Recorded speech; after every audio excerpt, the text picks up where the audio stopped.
Hey there, Rockabilly fans. It's your old pal Steve. I hope you're doing ridiculously awesome today. I've got three classic, fundamental, foundational, building block rockabilly licks that every rockabilly guitarist, really every country, western, swing, even blues guitarist needs to know. I think they're awesome. And you may be thinking, oh, I've heard these before. These are the old, things I've seen on YouTube or a million songs. Well, I've got some twists to them and a bunch of different varieties to choose from. So I think you're gonna get something out of this lesson, even if you sort of know these already. I treat this like a beginner to medium lesson. If you get going faster and faster, it gets into that medium territory, but for the most part, they're not that hard. Just give them a shot, and I think you'll love them. All right, I've got a free jam track at the end, the jam track that you can practice with here, and check out all my jam tracks at patreon.com/rockabillyjam. All right, let's just cut it. Let's just quit yapping and get right to the lesson. Okay, here we are in E major. Well, it's really E7th, but it's beautiful nonetheless. So the first lick, the first classic rockabilly lick is on the 12th fret of the E and the B strings. Like that, but you're gonna slide them in, hit it twice, and then go to the 15th fret of the E and the B as well. Those two notes right there, and you sort of do this rhythm.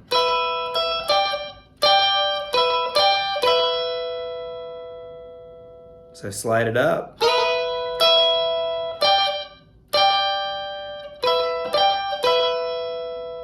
Super easy, super easy. So those right there are on the 15th of the E and the B. These are on the 12th. One more time. So this is in countless rockabilly songs. It's super fun. And then there's all these little variations. Basically the same exact thing, but now you're on the B and the G strings on the 12th fret. And you're going down like that to the 9th fret. So 12th of the B and the G, twice, then the 9th fret B and the G, and right back up. So while the first one goes, this one sort of does the reverse. So that's really fun, but I'll give you another variation. After that first one, instead of going down there to the 9th and 12th like that, do the first one first. Go to the 14th of the G and the B strings, like that. So you get from the 14th to the 12th, like that. So.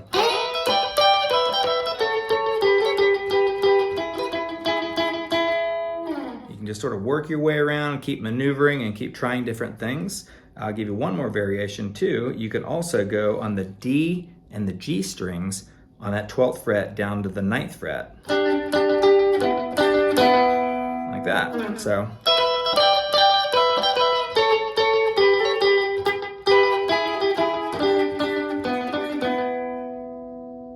Super cool. Another pattern would be this.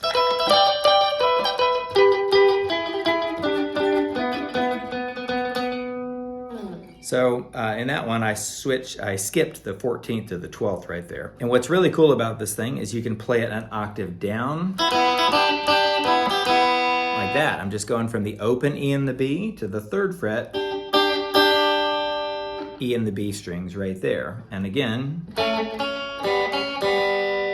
that's on the 2nd fret of the B and the G. So you're basically taking everything down one octave. And you can also play it at different spots of the song. You could play it on the 1 count of a 12-bar rockabilly pattern.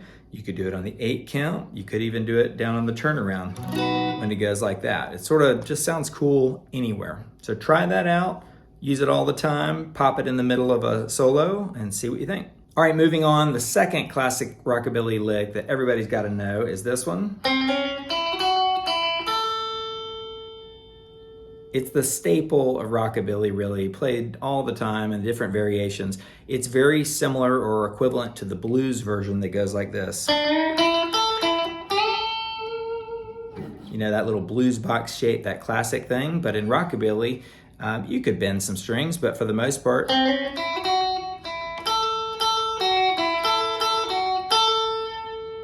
kind of thing.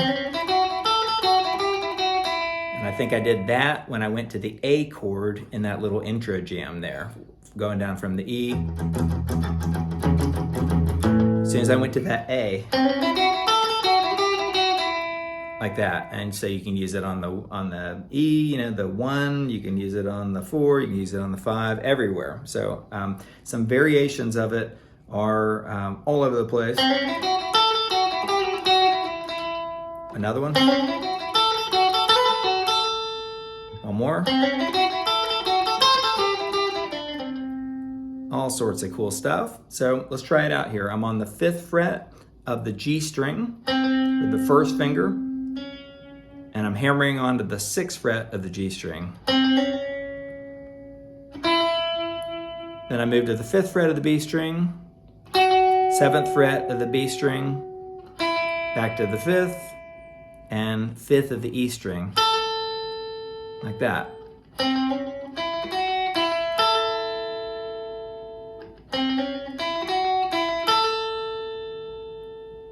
Really easy.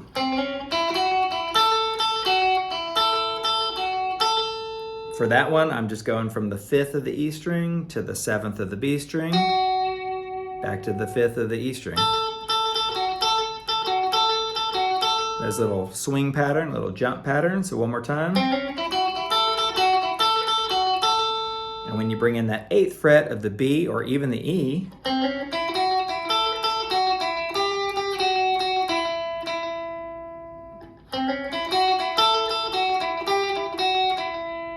that one's really cool. You're going from the 8th to the 5th of the B, and back up to the 7th, and back down to the 5th.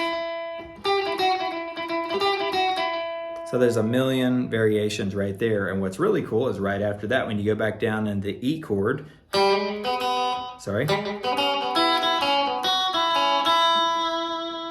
just do it all over again. So you're on the open G, hammering on to the 1st fret of the G, open B, 2nd fret of the B string, open B string, and then open E string.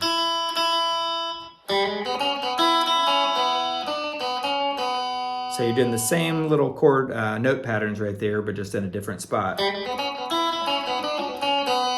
That was really cool. That sort of foreshadows the 3rd one we're going to do in a second. But before I do, I also use it on the turnaround, way up here on the 7th fret. I took the same thing we did on the A and did it on the B. And if you have a jam track or a band where you're going from the B down to the A, you can do both of them. So.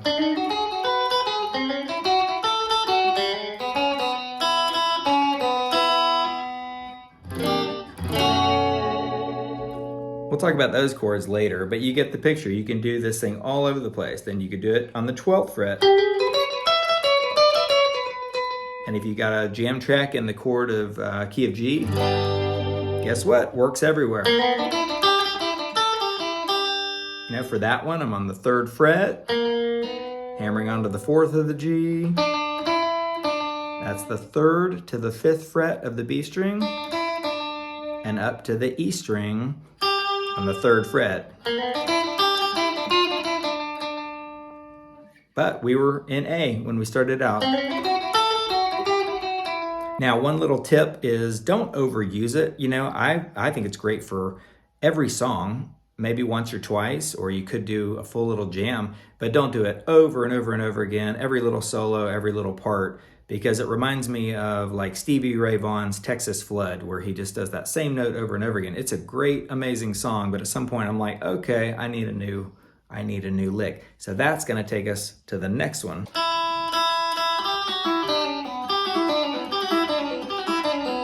It's a Brian Setzer classic. It's a rockabilly classic. I think maybe Cliff Gallup with Gene Vincent, you know, maybe invented it. I'm not sure. Maybe somebody else invented it. But so here we are in the E major, and I'm putting my 2nd finger on the 3rd fret of the E, and I'm pulling off to the 2nd fret of the E, and then I'm pulling that off to the E, the open E. that. You could use other fingers if you want to, whatever's stronger and better. And the key is you want to get good pull-offs, like that. You don't want to do this, like a little light one. So you have to pull one off sort of hard, and then pull this off hard. If you don't pull one of them, one of the notes just won't ring out. And then the next, you do the same exact pattern on the B string, that right there. And that one's a little harder because when you pull off, you're probably gonna hit the E string, but it's okay. So that's the third, pulling off to the second fret of the B string, and then pulling that off to the open B. And again, this is very transferable. If you went up to the A, you can put your fingers right here, 2 fingers on the 5th fret of the E and the B strings. And whether you use these fingers, you know, 3rd, 2nd, and 1st fingers, like that, or you can use your pinky and that 3rd finger right there, whatever works for you. You're just on the 5th fret of the E and the B. You got the 8th, to the 7th, to the 5th. And you saw right there, if you hit them at the same time, Brian Setzer did that a few times in some songs. You hit them both like that together. Now, another version of it is to do a 3rd one like this.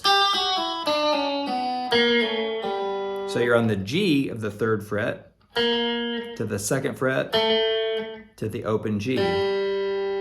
And you could even, like that, if you wanted to exactly stick with it. If you're really going to do a full walk down, you usually get into some 4th fret kind of range. But for now, for this pretty simple lesson, let's go to, those are the exact same frets. 3rd, 2nd, open, 3rd, 2nd, open, 3rd, 2nd fret, open string. And if you wanted to end a song like this,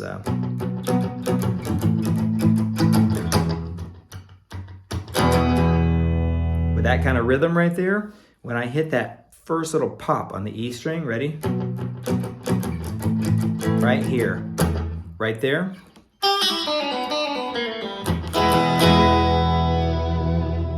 That one's really sweet. So you're going E string, 3rd fret, 2nd fret open, B string, 3rd fret, 2nd fret open, and then you're repeating that one and doing the G string. So in other words, you're going. So you're doing 4 total, but the B string gets repeated. And then I just strummed out an E chord. And, you know, shake the Bigsby if you got it. So one more time.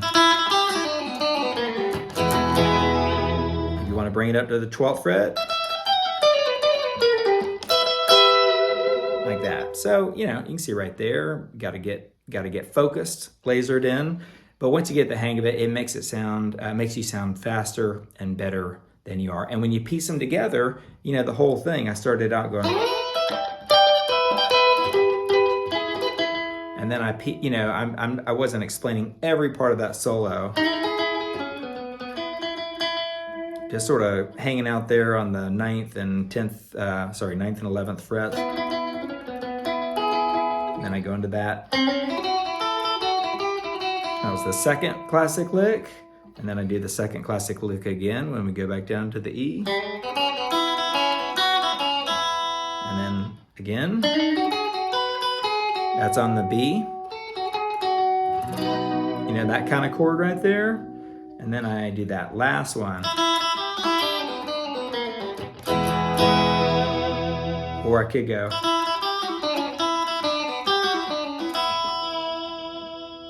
A million different options. Okay, as always, I want to know how you did. Let me know in the comments. And again, check out the jam track. In a second, I've got a free jam track for you to play along with. And there's a longer version on my Patreon, patreon.com/rockabillyjam. Now, it's your turn.